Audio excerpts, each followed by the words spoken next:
Hello दोस्तों, स्वागत है आपका एक नए वीडियो में। मैं एडवोकेट हिमांशु स्वागत करता हूं अपने YouTube channel legal aid with Himanshu में। दोस्तों, आज हम बात करने वाले हैं कि जब आपके साथ कोई गलत चीज़ हो जाए, आपके साथ कोई अपराध हो जाए, तो आप क्या करेंगे, क्या करना है, पुलिस स्टेशन में जाके कैसे कोर्ट तक पहुंचना है, वो तमाम प्रक्रियाओं की मैं यहाँ बात करूँगा कि अगर कोई भी घटना आपके साथ होती है, ठीक है, तो आप कैसे उस घटना के बारे में बताएंगे पुलिस को, क्या कहेंगे, कैसे करेंगे कि आपको न्याय मिल सके।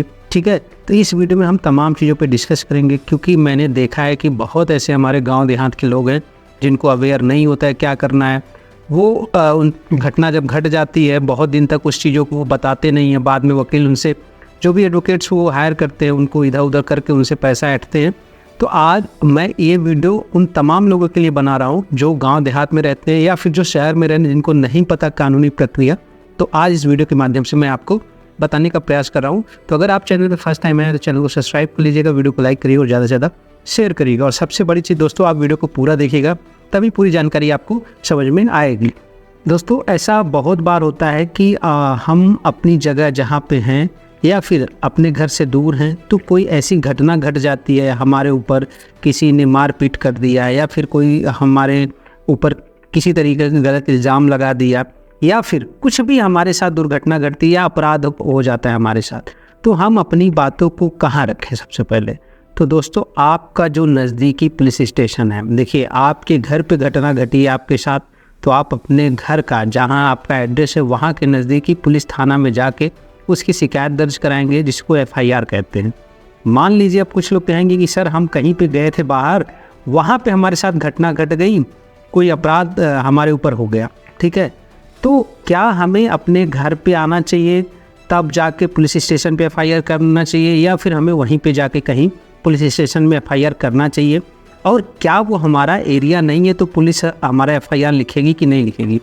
तो दोस्तों, अगर आप अपने घर से काफ़ी दूर हैं और घटना स्थल पे ही आप, मान लीजिए वहाँ कोई घटना घट जाती है आपके साथ, तो आपको वहाँ घटना स्थल का जो भी नज़दीकी थाना है, वहाँ जाके आपको FIR दर्ज कराना है। इससे दोस्तों होगा क्या कि वो 0 FIR के नाम से दर्ज कर ली जाएगी और बाद में जो आपके घर का थाना क्षेत्र है, वो FIR वहाँ ट्रांसफ़र कर दी जाएगी। जब आप FIR दर्ज करा देंगे तो पुलिस अपनी एक केस डायरी बनाएगी। केस डायरी वो अपने हिसाब से बनाएगी। उसके बाद क्या होगा दोस्तों कि केस डायरी बनने के बाद पुलिस 90 दिनों के अंदर, देखिए 90 दिन ये टाइम बाउंडेशन है कि 90 दिनों के अंदर पुलिस क्या करेगी, जो आपके साथ अपराध घटित हुआ है, जो आपने बताया है, उसके बारे में छानबीन करेगी आपके एरिया में जाके जहां आपके साथ वो घटना घटी है। उसके बाद वो चार्जशीट बनाएगी। चार्जशीट बना के अब उसका काम है कि वो आगे मतलब न्यायालय में, जो डिस्ट्रिक्ट कोर्ट है, वो तमाम जगह वो चीज़ें भेज दी जाएगी और आपका ट्रायल शुरू हो जाएगा, मतलब न्यायिक प्रक्रिया जो है वो शुरू हो जाएगी। अब मान लीजिए पुलिस क्या करती है कि कभी कभी ये होता है कि जब आप FIR लिखाने जाते हैं तो पुलिस FIR लिखती नहीं है, तो उस केस में भी आप 0 FIR का प्रयोग कर सकते हैं। मतलब आप अपने जो स्टेशन है, पुलिस स्टेशन, वहाँ पे आप गए और नहीं लिखा अगर FIR, आपकी बात नहीं सुन रहा है, तो आप कहीं दूसरी पुलिस स्टेशन में जाके आप लिखवा सकते हैं। अब क्या होता है कि दूसरे पुलिस स्टेशन वाले, थोड़ा ये भी रहता है ना कि इस एरिया में आपने नहीं लिखा तो अपने आप को सुप्रीम साबित करने के लिए वो लिख के उसको भेज देते हैं, क्योंकि उनका काम देखिए इन्वेस्टिगेशन का नहीं है। वो दर्ज करेंगे अपने यहाँ 0 FIR और उसके बाद वो आपके थाना क्षेत्र में भेज देंगे। तो आप इसका प्रयोग करिए। उसके बाद मान लीजिए अब एक चीज़ और, बहुत सारे कमेंट था कि सर पुलिस क्या करती है कि किसी को मान लीजिए गिरफ्तार कर ली, हम ही को गिरफ्तार कर ली, उसके बाद वो ज़बरदस्ती हमसे कुछ बुलवाती है कि एक्सेप्ट करो, ये चीज़ तुमने किया, ये चीज़ तुमने किया है।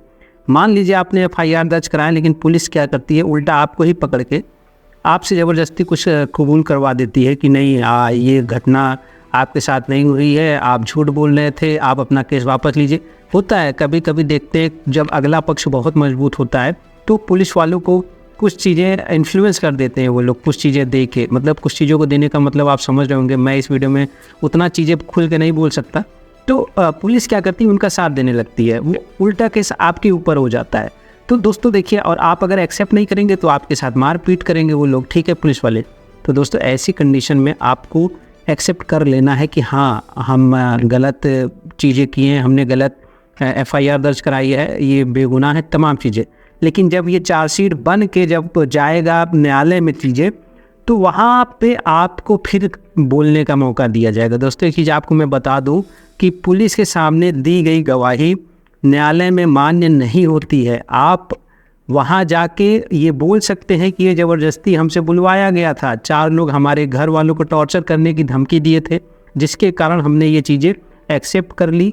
जज साहब ये सरासर गलत है। तो जज के सामने आप जो गवाही देंगे वो मान्य होगी, ना कि पुलिस स्टेशन में दी गई गवाही मान्य नहीं होगी। तो पुलिस अगर परेशान करे आपको तो आपको एक्सेप्ट कर लेना है पुलिस स्टेशन में, और वो जाके न्यायालय में बदल जाना है, अपनी सच्चाई वहाँ पे बताना है। तो जैसे कि हमारा जो टॉपिक था कि पहले आप पुलिस स्टेशन में जाएंगे, वहाँ से ये तमाम चीज़ें पुलिस इन्वेस्टिगेशन करेगी, चार्जशीट बनाएंगी, तमाम चीज़ें फिर कोर्ट में चली जाएगी। अब कोर्ट में जब ट्रायल चलेगा तो आपका वकील होगा, उधर से एक वकील होगा, उस पर बहसबाजी होगी, सबूत होगा, जो भी तमाम चीज़ें होगी होने के बाद जिसके पास तथ्य और सबूत ज़्यादा होंगे उनके हक़ में फैसला सुना दिया जाता है। तो ये होता है हमारा जो है न्यायिक प्रक्रिया। अगर कोई घटना घटती है तो उसके बारे में कैसे हमें कहाँ कहाँ जाना है।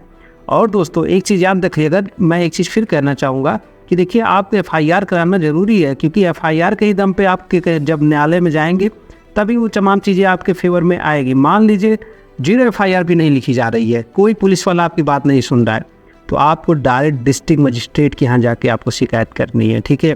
और जब डिस्ट्रिक्ट मजिस्ट्रेट FIR लिखेगा ना, तो जितने भी तमाम थाना वालों ने आपका FIR नहीं लिखा है सबको बुलाएगा, छोटे बाबू से लेके बड़े बाबू तक, और बड़े बाबू को छोटे बाबू की तरीके से ट्रीट करके तब उनको अच्छे से समझाएगा। तो न्यायिक प्रक्रिया देखिए बनाई गई दोस्तों।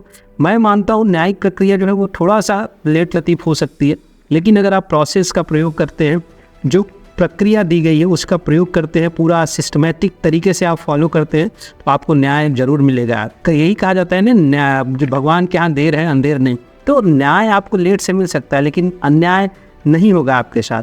तो ये तमाम प्रक्रियाएं हैं, आप इसका फॉलो कर सकते हैं। और अगर कोई चीज़ आपको कोई दिक्कत हो, कोई प्रॉब्लम हो किसी भी तरीके की केस की, तो आप मुझसे बात कर सकते हैं। वो टेलीग्राम ग्रुप से आप जुड़ सकते हैं या मुझे कमेंट बॉक्स में टाइप करके अपनी प्रॉब्लम बता सकते हैं। मैं अभी वर्तमान में इलाहाबाद हाई कोर्ट में प्रैक्टिस कर रहा हूँ, तो जो यहाँ वाले हैं खासकर उनकी चीज़ें तो मैं करता ही करता हूँ। जो बाहर से भी हमें देख रहे हैं उनकी भी अगर कोई चीज़ें प्रॉब्लम हो तो मुझे बता दीजिए, मैं आपको वो प्रॉब्लम सॉल्व करने का प्रयास करूँगा। तो इस वीडियो में इतना ही, मिलते हैं नेक्स्ट वीडियो में, तब तक के लिए जय हिंद।